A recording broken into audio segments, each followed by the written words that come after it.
Today's panel is for Northern Shield Resources, and it's a live summit today, hosted by Six. I'm pleased to introduce the President and CEO, Ian Bliss. He will take us through a company presentation, and after that, we'll be accepting questions. So as a reminder, you can submit questions in the Q&A chat on the right-hand side of the screen at any point during the presentation. If you'd like to contact the Northern Shield team, feel free to fill out the survey linked in the chat. As always, the summit is being recorded and will be available on six.com to watch afterwards. So without further ado, I'd like to hand things over to you, Ian, so we can get started. Good morning, everyone, or good afternoon, depending on what time zone you're residing in. And thank you for taking the time today to take in the webinar on Northern Shield Resources. As Kyle mentioned, my name is Ian Bliss, and I'm President and CEO of Northern Shield Resources. Through this webinar today, I will provide an introduction and overview of Northern Shield Resources and our flagship property, Root and Cellar in Newfoundland. We view Root and Cellar as a large-scale gold project leveraged by Tellurium, as well as a copper porphyry project leveraged by the gold. And by the end of the presentation, you'll see why.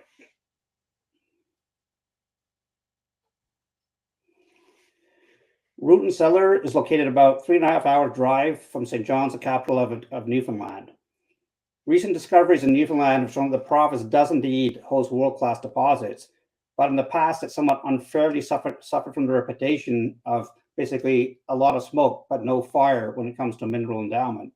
But I say that was really of a fair characterization, and it's not a matter of all smoke, no fire. It's more a matter of the province hasn't been thoroughly explored compared to some other mining jurisdictions like Ontario, Quebec, and Newfoundland. And so Northern Shield has focused its attention on a even greater unexplored tract of land in Newfoundland called the Burn Peninsula. And to say our forte, our strength is going as far upfield or upstream as possible in the mining exploration cycle. We like exploring near virgin territory. And while many view greenfield exploration as a risk, we see it as an opportunity, to find a tier 1 asset near surface or at surface, and hence at relatively low cost. And we implement what we call a model-driven approach in our exploration to reduce any risk for ourselves, our shareholders, and the environment. And that brings us to our primary asset and the focus of this presentation, Root and Cellar, which is a gold project with a critical edge. It hosts several recently discovered high-grade epithermal gold occurrences associated with significant tellurium and copper mineralization in a porphyry-style setting. The property has all the characteristics of what we call an alkaline-related epithermal system, and I'll get more into detail on this in a few slides' times. And our vision on this is that we believe through involving interpretation and significant advancements recently in Root and Cellar, it is well positioned to become the next mining focal point on the island of Newfoundland. Just starting at a more macro scale before we get into detail of the Root and Cellar property. In the past, if you wanted to explore virgin ground or underexplored ground, you had to often go further afield, very remote areas accessible only by helicopter. And that has a high cost associated with it. What we like about the Burn Peninsula is it's vastly underexplored or unexplored in some areas, yet easily accessible by roads and trails and explored by foot. And yet, as you can see from the inside of the photograph, there's some excellent infrastructure nearby, including here, 10 minutes from the property, a deep water loading facility outside the town of Marystown. Again, still on a macro scale, there's something we also noticed that was very unique about the Root and Cellar area. The left-hand image there is a digital elevation model of the Burn Peninsula of Newfoundland. And as you can see, there's a swath of terrain surrounding Root and Cellar that's a very distinct and sudden topographic low. There's a variety of reasons for that. One is probably some rifting going on there, and then it's geological related. But in part, this may be the result of deeper erosion caused by a glacial surge. And that deeper erosion could have very important implications to our exploration and what we're seeing at Root and Cellar. Again, on a macro scale of the Burn Peninsula, say the top right-hand diagram, or both diagrams are what we call a Fraser-filtered VLF data from a survey flown by the government in the fall of 2022, and you can see here at root and cellar, there's a swath, a red spot there. That red smudge is an area of strong conductivity shown by the VLF survey. And it's quite unique in the survey area. You do get other areas that have very linear VLF features. These are, obviously structures, faults, and things, but there's very few that stand out like root and cellar. And so you can see this hot spot here if we zoom in. That's a very large swath, about 10 kilometers long, relatively conductive material. And you can see all the yellow dots here are our soil samples with that are anomalous in gold. And you can see how well they correspond to that red shaded area, which is the VLF conductive material. So again, that's an indication of why we think there's a very large system at root and cellar. As I said, we mentioned that root and cellar has been explored for epithermal gold and porphyry copper. Epithermal gold and porphyry copper are actually end members of the same plumbing system. But typically, when you see the epithermal gold, the copper porphyry is going to be several thousand meters below that. So if you're seeing the gold, you're probably not going to be able to reach the copper porphyry. But there are a variety of methods that sort of telescope one on top of the other, so that at the end of the day, the gold and the copper porphyry may be juxtaposed. One method of doing that, which we think may have happened at root and cellar, is you actually put a fault down the middle, or it doesn't have to be down the middle, but somewhere between the gold and the copper porphyry, you put a fault. And then as you can see from this diagram on the right, one side of that fault is dropped down, in this case, the gold. And then later on, you get erosion happening, and that erodes the top portion. And now you get both the copper exposed, the level of the copper porphyry, and because the gold has been down thrown by a fault, you get the gold and the copper essentially at the same level. And we think that may have happened at root and cellar. I also mentioned early on the introduction slide that we have an alkaline-related, or we think we have an alkaline-related system here. That's very important because these alkaline systems tend to produce very large gold deposits and high grade. So Cripple Creek, Colorado, Porgera, Papua New Guinea, Emperor in Fiji are all examples of alkaline-related gold systems. And I say they tend to have that rare combination of both large tonnage and good grades. The other critical factor of alkaline-related systems is that they often contain tellurium mineralization, and we certainly see that at root and cellar, and that's becoming quite important as well. Just getting in a little bit deeper now. So we have 5 gold zones over a 6 kilometer strike length at root and cellar with a large copper bearing system at the western end of that trend. The mineralization is hosted in quite a large volcanic complex outlined by this white dashed line. And as I say, the Conquest, the gold and the copper is associated with tellurium, particularly on the north flank, drop zone, Windfall, and probably Braxton Bradley. We see very high tellurium, and the silver gold ratio is very high. It's very silver rich relative to gold. In the center of this, we have the Conquest zone, which is the focus of our exploration right now and the basis of this presentation. And it's a very large footprint and where all our attention has been focused to date. Another critical thing to keep in mind right now is that Northern Shield is really the first company to conduct methodical exploration on the property. It was all discovered by a prospector. The only portion that was ever touched by a mining company was up here, Braxton Bradley, and they only did a total of 3 drill holes totaling 100 meters for very little exploration. But in the rest of the project, no mining company has conducted exploration on this project.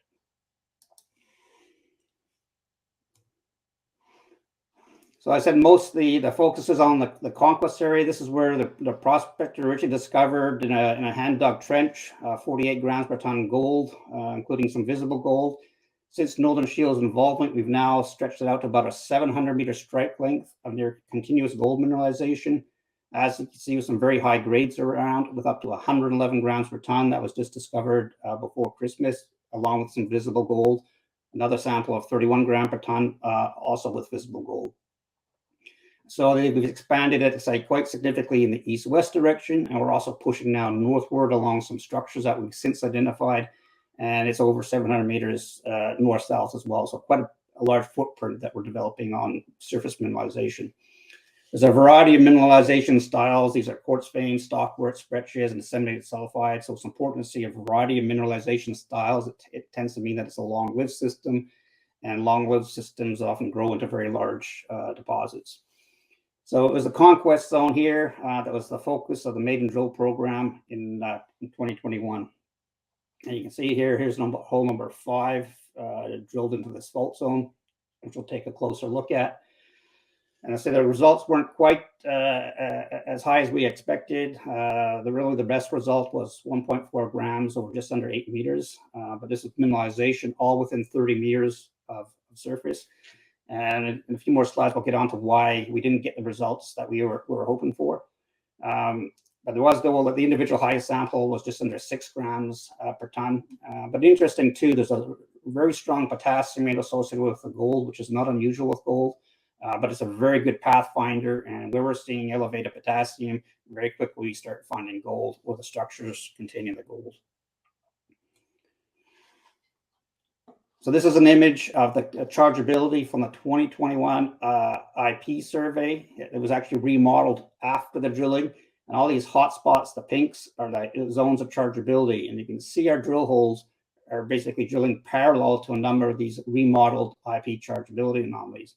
When we first got in there and started drilling after the survey, that the anomalies are essentially stretched out east-west, a little bit like this one up here. What's happening is we thought it was east-west because the geology trends east-west, but it's actually composed of a bunch of tightly packed north-south trending chargeability zones.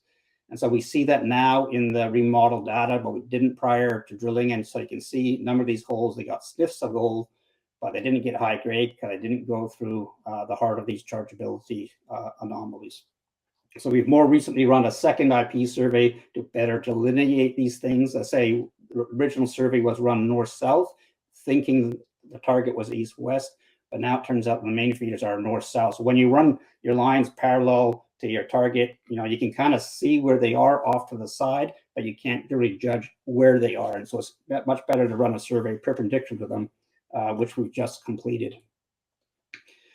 And that data is still being processed. We should be getting that in any day right now, but here's just an example of what we call a pseudo section from the raw data. And you can clearly see it's picking up some very nice chargeabilities. Firstly, this one here, which corresponds to what we call the CZ1 target, which we think is one of the major, fairly long north-south structures feeding a lot of gold mineralization. And this one strong one off to the east is somewhat new. We had figured it was there because, again, the last line of the 2021 survey saw it something off to the side. And we had a very strong magnetic low down here, which is often an indication of alteration of mineralization. Now we're picking up a really strong chargeability target just off to the east. So this is essentially a new chunk of the target area based on the IP. So we were quite certain the gold continues, again, past the 700 meters to about 1.5 kilometers strike length. I said since the drilling, we found 3 occurrences of visible gold in boulders or subcrop, and you can see again how similar it is to the drill core. This sort of gray and sort of very light green modeling with silicification, a lot of disseminated pyrite in the surrounding rocks, and then a little bit of visible gold with the quartz stringers and these quartz knots. So it is, we think we're very, very close to it. It's just a matter of turning the drill around and getting into the heart of these alterations systems, and that's where we'll pick up the higher grade gold. Just a few more shots of some of the visible gold we've picked up. As I say, the last 3 successive field trips, field programs at Root and Cellar have come away identifying visible gold, and this is an indication of our evolving knowledge and understanding of both the system and the geophysics. In fact, the last bit of visible gold, I think it's this one in here, was discovered actually through the snow. We were looking at the IP. We had a feeling of where that IP chargeability might come to surface, and it was one of the ones that we liked because it was near a north-south trending structure. We dug through the snow and through the mud and actually found VG. So if we're finding VG through the snow, I'd like to think there's a lot more around. So moving on to the tellurium, we mentioned there's a significant component of tellurium to this project, which is again an indication of often a characteristic of an alkaline-driven system. The highest tellurium value at the moment is a 700 ppm tellurium in the drop zone associated with silver, a mineral called hessite. Along with gold, we have 45 grams gold there, a little bit of base metals, zinc and lead. And I say 700 ppm tellurium is extremely high. We have another high sample, 330 ppm tellurium, slow sleeted with molybdenite in what we generally call the copper zone, but copper and molybdenite are often, again, associated in these porphyry systems. So that's a very high value. And then again, at Windfall, we have 40 and 50 sort of ppm tellurium. So some high grade on sort of on the fringes, but we have a large zone again, so in the Conquest, both associated with the gold and weakly elevated copper outside the gold bearing zones, where we're constantly seeing 10 or 20 ppm tellurium. So high, elevated, weakly to moderately elevated tellurium is not something you see every day. But I say the 50% of all the drill core samples came back with 10 to 20 ppm, even 30 ppm tellurium.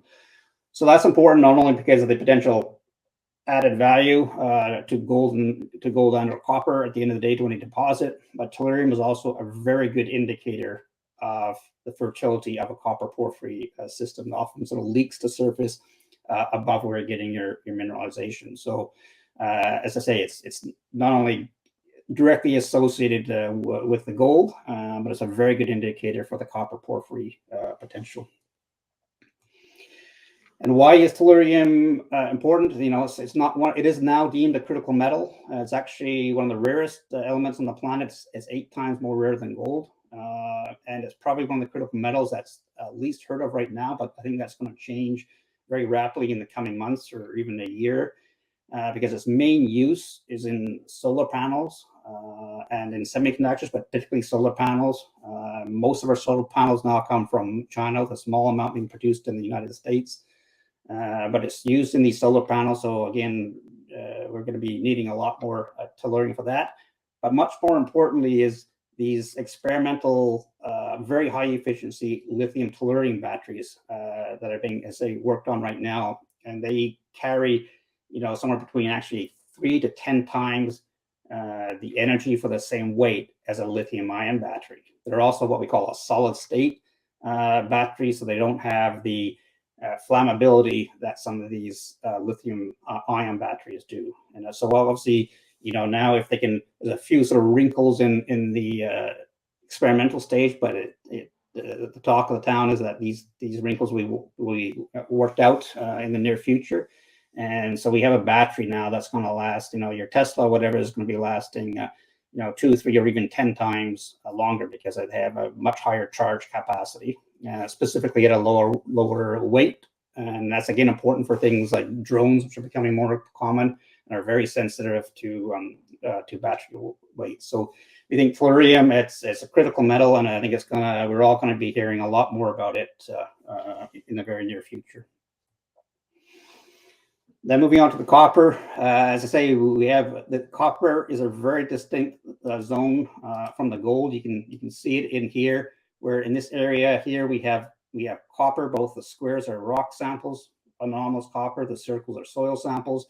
But you can clearly see there's almost no gold within this. Yet all the gold's on the outside. So very strong zonation between your gold and your copper, which may be an indication of faulting, but also pretty classic of a copper porphyry system. So we have well over 72 samples, probably over 100 samples. They're greater than a 0.1% copper with a high of 10.5% copper. And most of the high grades are exposed in some quarries down there. We'll have a little closer look at it later.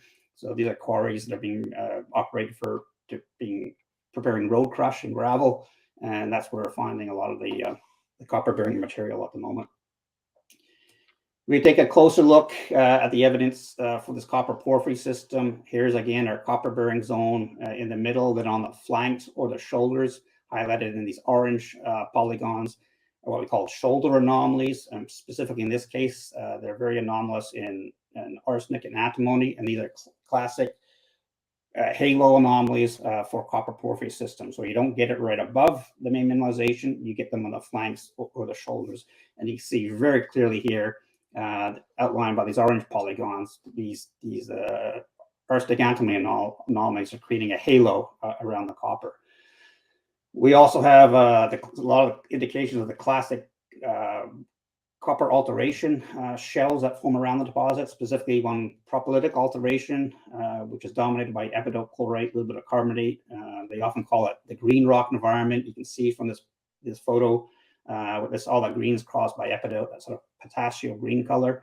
And, obviously this rock is very intensely propylitic altered, and we see that over quite a wide area, again, on the flanks or the shoulders of the copper bearing zone. So we got the classic Pathfinder halos to the copper, and we're seeing the alteration to a copper porphyry as well. Another evidence of the copper for any of the geologists out there is something called B veins. This is something that we've learned. We actually saw them in core. We didn't realize the importance of them. This is not a B vein on the top right, but the rest of them are B veins. The bottom one actually has chalcopyrite, copper sulfide in it.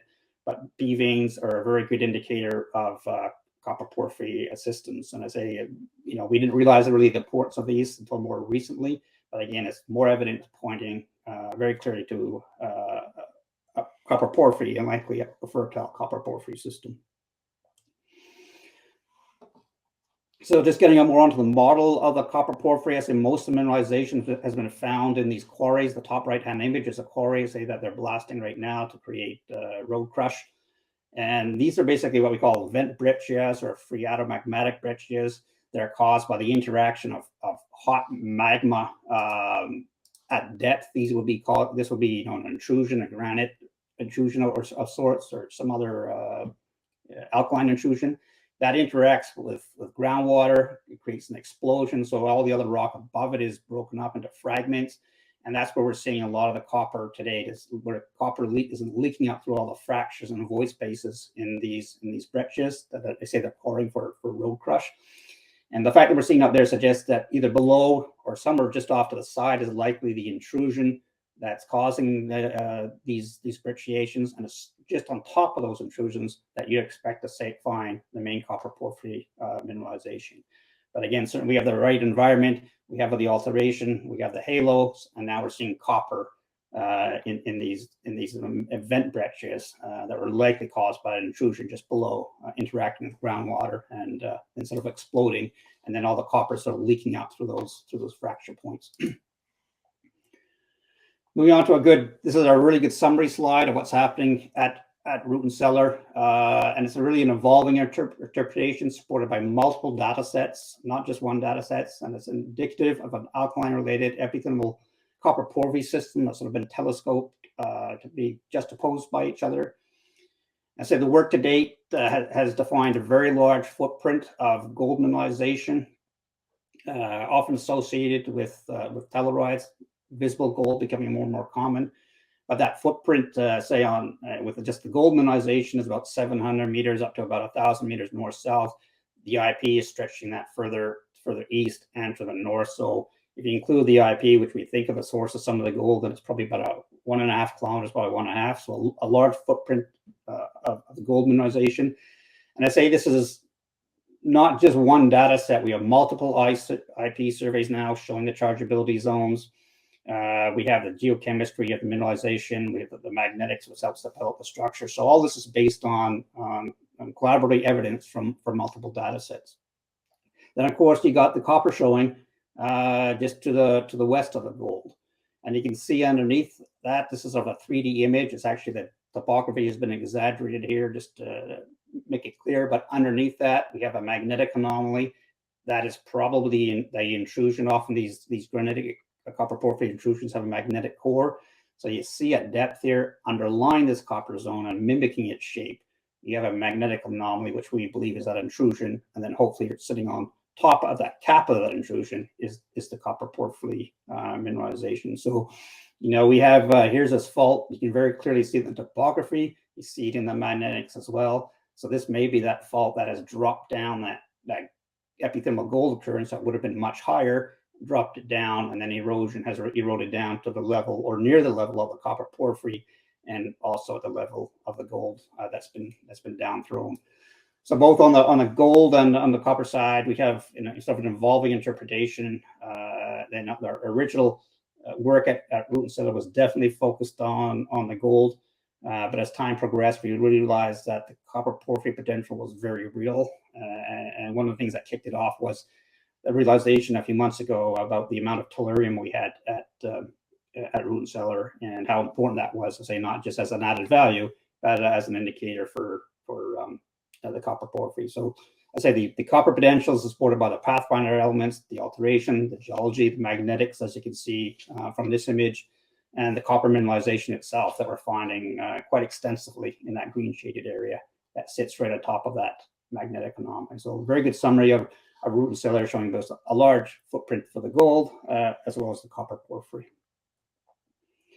So the next phases of exploration, the next big phase we want to get to is drilling, hopefully by early summer, about a 3,000 meter program. We already have drill permits in place for about 100 drill pads, which is more than what we need right now, but it gives us a lot of flexibility. So all the green dots are drill pads that we have permits for, clustered around this, what we call the eastern extension to the Conquest zone down in here. This is the strong chargeability that was just revealed in the latest survey. And down, so what we call the CZ1 zone, so the central zone of Conquest, where we have a lot of gold, a lot of potassium on surface, and we see, quite a good chargeability anomaly that we can see extending for over 1 kilometer in strike length to the north. Trenching and prospecting is going to be ongoing. We'll actually be starting some prospecting next week. Basically, any IP targets from the new survey that come to surface, we'll first trench though, or prospect those by hand. If we can't get to them by hand, we'll get an excavator and trench down to try to, basically just expose whatever chargeability anomalies that come to surface. Most of them are at depth, not extreme depth, but there's a cap rock there that most of the mineralization is not coming through, but we do occasionally see the IP come to surface. So we will be trenching those along with some targets that we think may be getting closer to the central portion of the copper porphyry. Both say hand prospecting as well as trenching. Geophysics is sort of going to be ongoing. The next phase, especially to follow up on the copper porphyry potential, is into something called airborne magnetic tellurics, or IP, deeper IP over those quarries in the copper porphyry. But the real next stage, the real turning point, I think, for Root and Cellar is going to be a drill program to test these north-south features, which we believe are the feeders to the gold mineralization we're seeing on surface. So the investment opportunity, the vision that we have, we see, I say this project is a large-scale gold project leveraged by Tellurium, which we think is going to become much more important in the coming months, coming years. So it's a large-scale gold project leveraged by Tellurium, as well as a copper porphyry target leveraged by the gold and the Tellurium. And I say it's multiple data sets suggest the mineralized system is alkalic-related. And due to their associated size and grades, these things are highly prized, yet rarely found. We have a handful of them in BC, but they haven't been seen on the East Coast yet. And certainly work to date has defined a very large footprint of gold mineralization with some very high grades and sporadic silver and tellurium as well. And of course, the second phase of drilling planned for early summer is to expand on the surface mineralization, as well as to test these north trending IP targets, which we believe to be the main feeders for the mineralization. And so I think that's going to be a critical turning point for the project. And I say the tellurium is now deemed a critical metal, not only significant in its own right, but it's as a byproduct of gold and copper, but a very good indicator for the porphyry potential. And I say we started off really focusing on the gold, even though the copper was quite evident, sort of in our face. We somewhat perhaps overlooked it by focusing on the gold, but there is very much a significant copper porphyry potential that we'll start to focus on as well in our exploration strategies. So just briefly touching on some of our other projects, Edifix, this is a nickel copper PG project in northern Quebec. Obviously, those that know us from the past are we were already known prior to getting involved in epithermal gold as nickel PG explorers. It's in northern Quebec, just west of Coujouac. It's really disseminated PG deposits where we see, 100-meter true thicknesses running about 0.2, 0.1 gram per ton PG, so low grade, but over considerable strike length, 5 to 7 kilometers. But that PG is only associated with very, very small amounts of sulfide, typically 0.3%. So there's a linear relationship between sulfide and PGE content. So if you just increase that 10 times at 3% sulfide, you can suddenly be getting 2 or 3 grams per ton PGEs.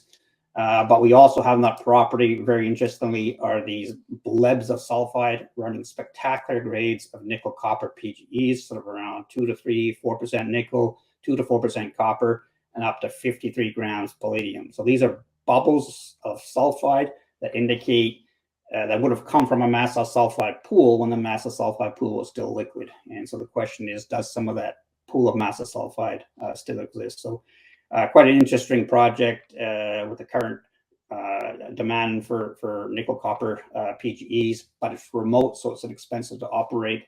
And if we didn't have to worry about dilution, certainly would be up there ourselves. But there's obviously a lot of interest in this project as potential purchases or joint ventures with Northern Shield. So that's sort of one of our projects on the back burner. We obviously have Shot Rock, an epithermal gold deposit in gold occurrence in Nova Scotia, and that's what really led us to Root and Cellar. We first found the Shot Rock epithermal occurrence in 2018, and followed a sort of a trend over to the Avalon terrain in Newfoundland, and that's where we found Root and Cellar. But partly due to permitting issues in Nova Scotia, which is very slow, we've decided to focus on Root and Cellar, and we're just getting better values all around at Root and Cellar. So at the moment, Shot Rock is on the back burner, along with two other projects. Zulika in sort of north central Newfoundland, which we believe is also an epithermal occurrence. We'll be doing a little bit of work there, but not high budget, not a priority. So it's not going to be eating into our exploration capital. And as well as Marachine with this very distinct Gossan exposed for about a 200 meter vertical exposure on this cliff face. So those are our projects, sort of somewhat on the back burner. We'll make a quick visit to Zulika as soon as the snow goes in Newfoundland. So we have about 70 million shares outstanding at the moment. We just completed our first tranche of our financing last week, and we'll be commencing a second tranche under the same terms very, very shortly. So that concludes my presentation. So Kyle, happy to take any questions if there are any. Otherwise, people can reach out at their own time at any of these contact addresses. Thank you very much. Perfect. Thank you, Ian. And we do have a few questions in the queue. Again, a reminder, please feel free to submit some questions in the Q&A tab if you have any. We did get some pre-submitted questions here. I'm just going to ask them first. The first question, in some alkaline-related copper porphyry systems, platinum and palladium can be present. Do you see any PGEs at Root and Cellar? That's a good question. We don't at the moment, simply because we haven't analyzed. But I was speaking to an expert in these fields, a research scientist from the UK at PDAC, and he said it's a very good chance you have elevated, particularly palladium, less so platinum. But there's probably PGEs when you get an alkaline system like this, and especially we have gabbro, which is a mafic magmatic rock, where you often get PGEs. It's a good chance that we could have palladium associated with the copper. So we haven't analyzed for it yet in the past, but we are going to be grabbing some samples from the drill core, and a lot of the samples we take going forward, we're going to analyze for PGE. So we don't know yet, but stay tuned. We will be getting some samples analyzed in the very near future for PGEs, and obviously that will then add another significant component to the project. Thank you. And the same individual has a follow-up question. What do you believe is more likely, the gold or the copper at Root and Cellar? It's really both, actually. I mean, we focused on the gold for good reason, but they can occur together in Colorado and places. You often get the copper porphyry and the gold juxtaposed for slightly different reasons, but you see them both in those camps. If you asked me, a month or two ago, I would have said the gold, but the work we've done is certainly highlighting that there is, copper. There's often copper mineralization around, and then is it a porphyry? But the data is strong, beginning to suggest that. So right now, I say it's both. Perfect. And then one more question, then we go to this live Q&A session here. But what are the age of the rocks? Good question. We don't know specifically right now. The general terrain is around 560 million years, and so the other deposits, the epithermal in Newfoundland, have been dated at that. But we have reason to believe the root and cellar is going to be much younger. I'm going to get same with shot rock. We dated shot rock, which was in the same age of rocks. I was going to assume to be about 560.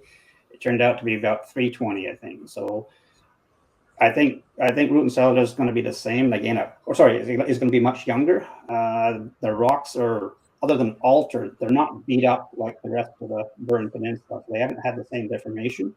They're actually relatively flat line, and some of them look really fresh. So I think they're going to come back much younger. Younger doesn't always mean better, but what it's saying is something different is happening here. So we'll be getting some age dating on these in probably later on this summer. But my gut feeling is they're going to be quite a bit younger. Perfect. And we have a few questions on tellurium here. So I'm going to start with this one from Brittany. What is considered an economic tellurium deposit? What factors need to be considered? And does Northern Shield have a simple or complex tellurium deposit? We don't. The first guy says we don't have a deposit yet, so we don't know whether it's simple or complex. But tellurium is not mined on its own. It's only really extracted as a byproduct of copper and gold deposits. The price of tellurium fluctuates all over the place. I think right now it's about $80 a kilo, but it can shoot up over $600 or $700. It's a market that's not very well understood. So it's hard to say what the value is. I know there's a group in Colorado that are looking to get, again, it's a high grade gold silver tellurium mine. I think they have on the order of 140, 150 ppm tellurium, but I'm not sure. So it's hard to say what grade creates a tellurium deposit, because you're not going to have a tellurium only deposit. This always comes as a byproduct of copper, gold, or silver. In fact, Rio Tinto now is going back to their sludge, which is what the residue left behind from their copper smelting, and now extracting the tellurium from that. So it's going to be extracted as a byproduct of either copper, gold, or silver. But 700 ppm tellurium is extremely high. Thank you. And then on top of that question, Jim has one. What are the plans for the drop zone given the tellurium you've seen? Well, we're going to be revisiting Drop Zone and also Braxton Bradley at the northeastern end, which forms that northern flank. So Drop Zone was not included in the IP survey just because when we did the IP survey, again, it's cost management. We are focused on the Conquest Zone where it was a bigger footprint. So we will be getting over to Drop Zone at some point doing IP and eventually drilling. We will certainly be revisiting it on foot and doing some more sampling, hopefully some trenching to sort of expand that. But the initial view was it wasn't a large scale feature, the strong alteration, but not a large scale feature. And that's why we focus on the Conquest Zone. But with the tellurium and simply the high silver values, we will be doing more work on Drop Zone, as well as the Braxton Bradley at the northeast end. That's the only real showing that we haven't been to on the property yet, and it's the only one that was known prior to Northern Shield's involvement. And based on the chemistry of those rocks that I see, it probably has tellurium in it. I think someone said they saw telluride minerals, but it's never been analyzed. But my gut feeling is it's going to be very high in tellurium as well. So we'll be doing some work up at Braxton Bradley as well sometime this summer. Okay. And Jim has a follow-up question here. How close are you to earning 100% interest at RNC? We're very close. So by the end of this year, we will reach the threshold for the expenditure requirements. We're actually sort of ahead of the pace there. The last year did require us to earn 1.25, but we've already eaten through a lot of that. So we're about 400,000 short of expenditure. So basically, the next drill program will see us, over the hurdle and have 100% on root and cellar. Thank you. And the next few questions are more just direct questions. Any royalties on the properties? Yes, the prospector has a a total of 2.5% royalties, of which Northern Shield can buy back 1% for Thank you. 1.5 million, I believe. Okay, perfect. Thank you. And what's your anticipated dollar per meter drill cost? I think all in is probably going to be around $175 per meter. There, most of the drill trails are already in, so that was one of the bigger costs last year. We will have to put a few more road drill trails in, but I think it's going to be in the order of $170 all in per meter. Thank you. And James wants to know, when are you cashed up until? Well, we're basically cashed up for the next few months, not including any heavy exploration. So that's why we're doing the financing right now. We're actually waiting for the IP results, and there's a few samples in the labs too, and more samples going into the lab that will begin to move the share price. So the drill program will be funded after a series of smaller programs that we think will begin to move the dial on our share price and reduce the dilution. Perfect. So, cash permitted, would you include 1 or 2 copper holes in the upcoming drill program? Well, right now we haven't done geophysics, and I think if you could take a stab at drilling just on the magnetics underneath the quarry. So yeah, if we cash permitting, we would. We'd probably also cash permitting get in there and do a magnetic Tellurium or IP survey over the copper bearing target, even if it's a fairly simple IP survey. But yes, would like to take a shot at the copper, but it really needs geophysics done first. Unless we see something in the field in the next few programs that clearly show us where the copper porphyry is outcropping, and we do have an idea where we're going to go in and prospect and trench. And if that's the case, we'll probably throw a hole or two onto the copper ideas. Yes. Okay, thank you, Ian. So that's it for all the questions. If you have any more, please feel free to submit them. I guess I'll leave this off by asking you, maybe just remind the group what they can look forward to in 2023. Well, the next big stage, as I say, is the drill program. We do have some more surface samples results coming. We'll be on the ground trenching some of these IP targets, and optimistically, I think we'll be able to find some of those sources of those visible gold boulders, which are running spectacular grades. So near-term trenching, prospecting results, and then, of course, drilling, hopefully early summer, which I think is going to be pivotal in our understanding and the development of the Root and Cellar project. Perfect. Thank you, Ian, for taking us through this great presentation and Q&A session. Also, thank you for everyone who submitted questions. If you think of a question you'd like to ask the Northern Shield resource team, you can fill out the survey attached in the chat right there. Today's recording will be available to watch on demand in the coming days, so feel free to look out for that. And again, you can find more information at Northern Shield by going to their website, Northern Shield, or northern-shield.com. Thanks, everyone, again for making this event successful, and I hope to see you again shortly. Have a good day, everyone.